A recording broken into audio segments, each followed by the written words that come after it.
Selanjutnya Ibu Saadiah. Bu, ingat ini bulan Ramadan, jadi agak santai aja.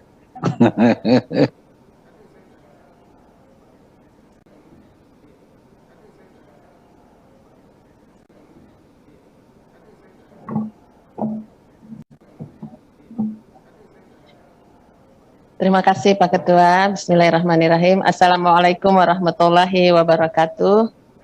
Selamat siang, salam sejahtera bagi kita sekalian, Pak Sekjen dan para Dirjen Kementerian Kelautan dan Perikanan yang saya hormati, beserta para Direktur, pimpinan dan anggota Komisi 4. Sebelumnya saya mengucapkan selamat menjalankan ibadah puasa Ramadan. Sebagaimana tadi disampaikan Pak Ketua, ini bulan Ramadan, jadi harus banyak sabar ya Pak Sekjen ya. Jangan marah-marah, tapi harus ramah-ramah Pak. Juga harus banyak mengendalikan diri. Tetapi karena ini rapat dengar pendapat, ada beberapa yang harus kami sampaikan sebagai satu hak konstitusi kami sebagai anggota DPR yang menjadi perwakilan rakyat. Ada beberapa pertanyaan-pertanyaan yang harus kami dalami, dan pertama saya mulai dari BBM Pak Sekjen terkait upaya KKP yang paparan hari ini. Tidak terlihat ada langkah taktis yang harus diambil ketika BBM langka, seperti yang terjadi beberapa bulan belakangan ini. Ketika BBM naik, apa yang dilakukan oleh KKP?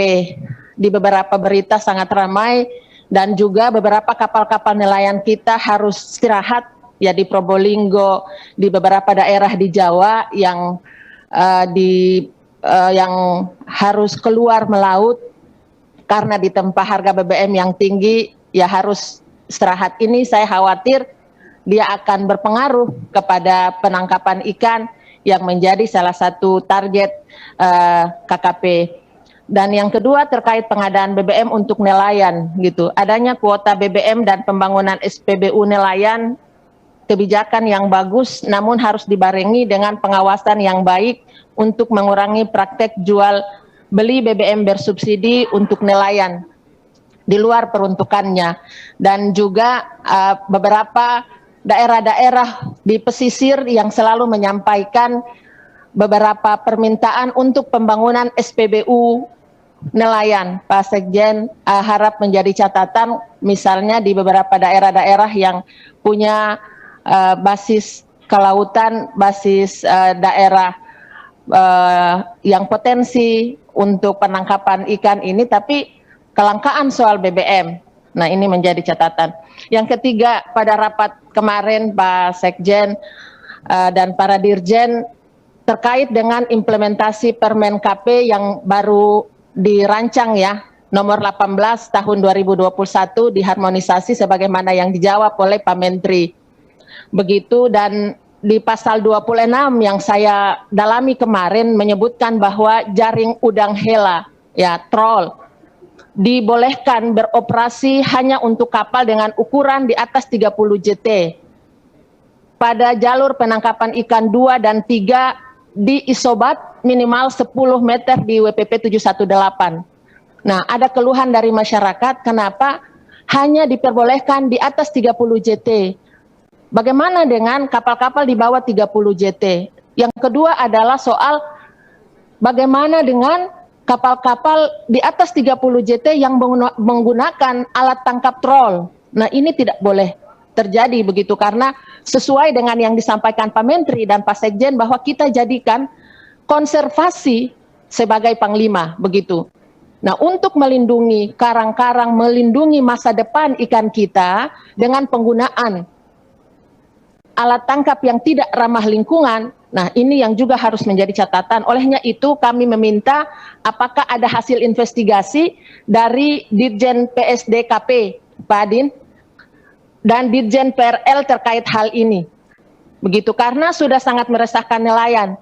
kita yang ada di WPP 718. Kemarin saya kirim gambar-gambar foto yang juga ditanggapi Pak Ketua. Ya, nelayan harus bertarung di 718 itu dengan kapal-kapal besar, Pak Sekjen. Bagaimana ini investigasi dari Dirjen PSDKP?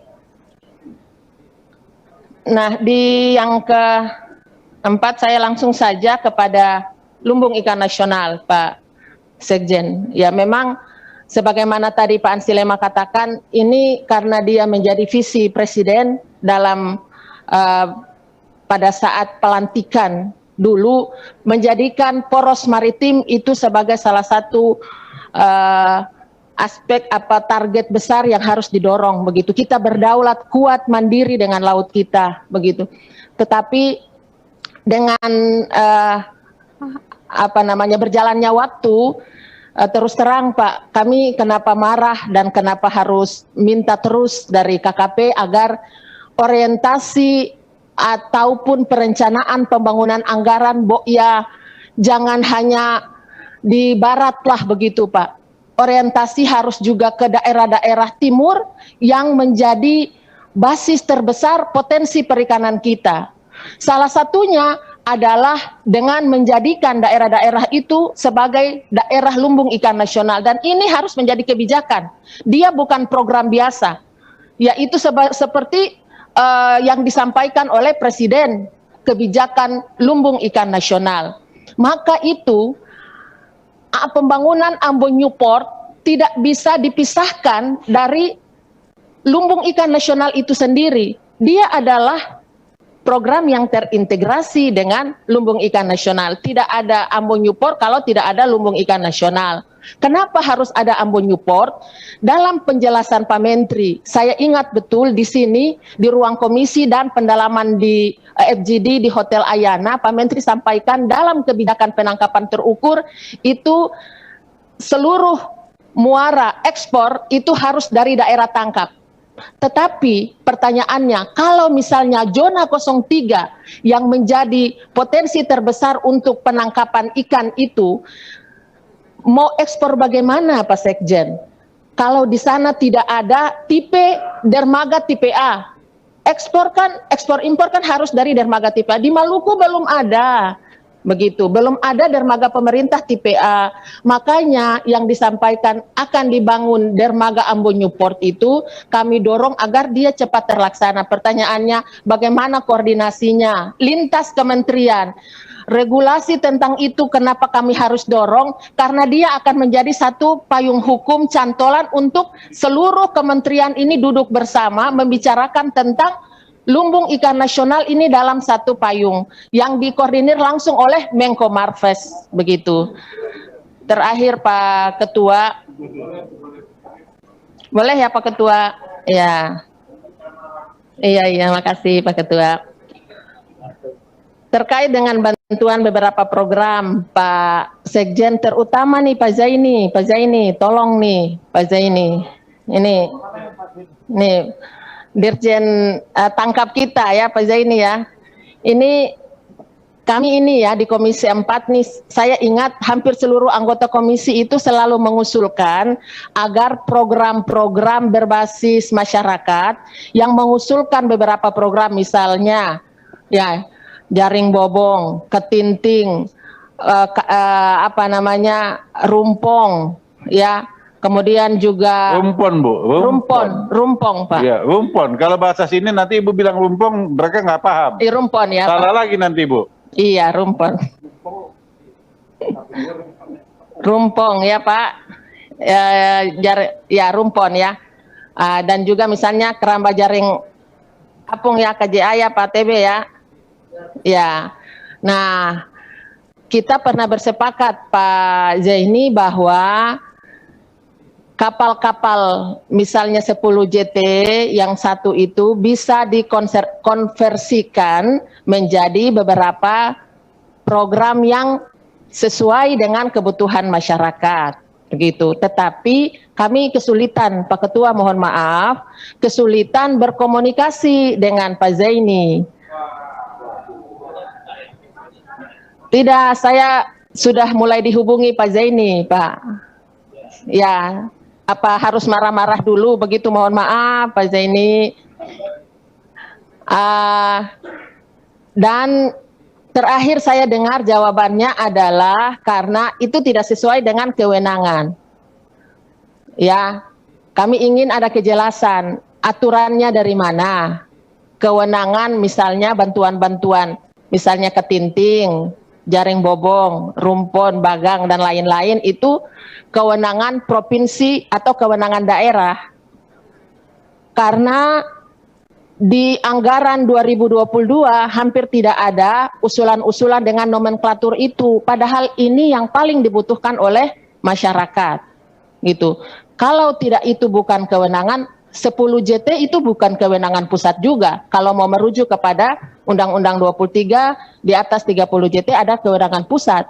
10 JT kan bukan kewenangan pusat juga, tapi kenapa ada di nomenklaturnya begitu. Nah, olehnya itu usulannya karena kita lagi pendalaman anggaran 2022 dan sebentar lagi 2023, harap kita berpihak kepada masyarakat, terutama kami ini masyarakat yang berbasis nelayan yang punya mata pencaharian besar. Kemarin saya waktu ke Aru terus terang ada ibu-ibu menangis. Kalau di daerah lain Pak Ketua, nelayan itu cuma bapak-bapak Pak Sekjen. Nah, kalau di Kepulauan Aru banyak nelayan yang itu dilakoni oleh ibu-ibu. Jadi mereka juga butuh ada program dan bantuan gitu. Nah, sehingga dalam satu konsep misalnya lumbung ikan nasional, dia kalau bisa ada roadmap-nya lah, ya ada konsep mana sih master plan-nya. Tolong disampaikan ke kami lah Pak. Bagaimana master plan lumbung ikan nasional? Saya selalu menanyakan itu. Regulasi, kemudian master plan grand design besar dari KKP itu belum nampak gitu loh, belum ada gitu. Olehnya itu saya minta ada jawaban tertulis kepada kami supaya kami juga tahu gitu, bisa juga bersama-sama dan ada kesempatan juga bisa berdiskusi dengan pihak-pihak kampus yang bisa memberikan catatan dan pembobotan terhadap beberapa regulasi dan rencana-rencana besar ke depan untuk pengembangan daerah-daerah pesisir dalam rangka PNBP juga, Pak. Cukup ya, Bu. Demikian, Pak Ketua, masukan dari saya. Wabillahi taufiq wal hidayah. Wassalamualaikum warahmatullahi wabarakatuh. Nanti ucapan Ibu yang terakhir itu dimasukkan kesimpulan rapat. Tenang aja, Bu. Yang penting Ibu santai. Oke, terima kasih. Bapak dan Ibu yang kami hormati, dari dialog, dulu, Pak Ketua. diskusi, saran, dan... Pak Ketua, saya interupsi. Mohon maaf, Pak Ketua. 1 menit ya, Bu ya. Iya, Pak Ketua. Soal ini, Pak Ketua, yang tadi barusan dijawab oleh Pak Adin. Saya juga sebenarnya tadi punya pertanyaan, cuman tadi keluar sholat, apakah sudah dijawab atau belum.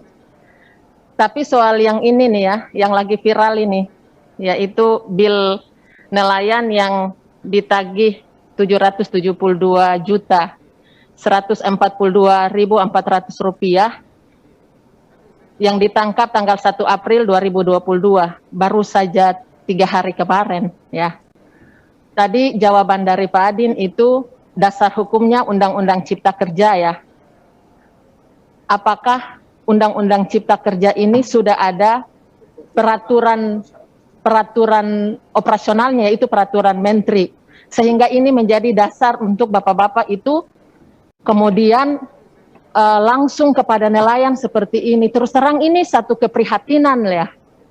Kami itu prihatin kalau misalnya bapak-bapak itu dengan dasar itu kemudian menangkap nelayan, ini kasihan nelayan kita ini Pak. Gitu ya. Ini pengusaha-pengusaha dalam negeri kita ini akan bangkrut dan juga akan merasa berat kalau sekali ditangkap melakukan pelanggaran karena kebijakan ini. Sekali ditangkap langsung bisa gulung tikar mereka ini. Tidak sedikit uang 772 juta itu Pak. Nah kalau misalnya mereka ini ya, kalau tidak menangkap di WPP yang dikehendaki, misalnya yang diatur, mereka harus misalnya ke WPP tertentu atau zona, misalnya zona 01 atau zona 03 misalnya, karena di sana kuotanya sudah penuh, lalu mereka kemudian tidak diizinkan untuk harus operasi di WPP atau zona yang lain, bagaimana mereka begitu loh Pak. Ini sebenarnya orientasi ataupun tujuan daripada kebijakan penangkapan terukur ini Ini untuk apa gitu loh? Nelayan kita akan bangkrut dan mereka tobat gitulah ya Pak. Tidak akan mau melaut lagi. Mohon maaf ini Pak Ketua. Ini dari saya. Terima kasih Pak. Mohon izin Bapak, kami izin menjelaskan. Ya, Siap, terima kasih Ibu. Pada dasarnya untuk turunan dari Undang-Undang Cipta Kerja sudah diturunkan ke PP 85, kemudian Permen 31 terkait pengenaan sanksi administratif. Dihadapkan dengan besaran 772, memang ini dihadapkan dengan kapal 145 GT. Terkait dengan penerapan sanksi administratif, ini tentunya sebetulnya juga amanah dari Undang-Undang Cipta Kerja agar dunia usaha tetap berkembang. Karena apabila dihadapkan dengan pidana, ini tentunya ada denda berupa penjara. Kemudian mengacu pada aturan Undang-Undang Cipta Kerja, apabila pidana maka NIB dan CP juga dicabut. Nah tentunya apabila CP dicabut, NIB dicabut, berarti usaha tidak akan berlanjut dan juga tentunya akan seperti Bu Malah yang tadi khawatirkan, di situ tidak ada pelaku usaha berjalan terkait penerapan apabila pidana dikedepankan. Makanya Undang-Undang Cipta Kerja mengedepankan dengan prinsip ultimum remedium. Demikian Ibu, terima kasih.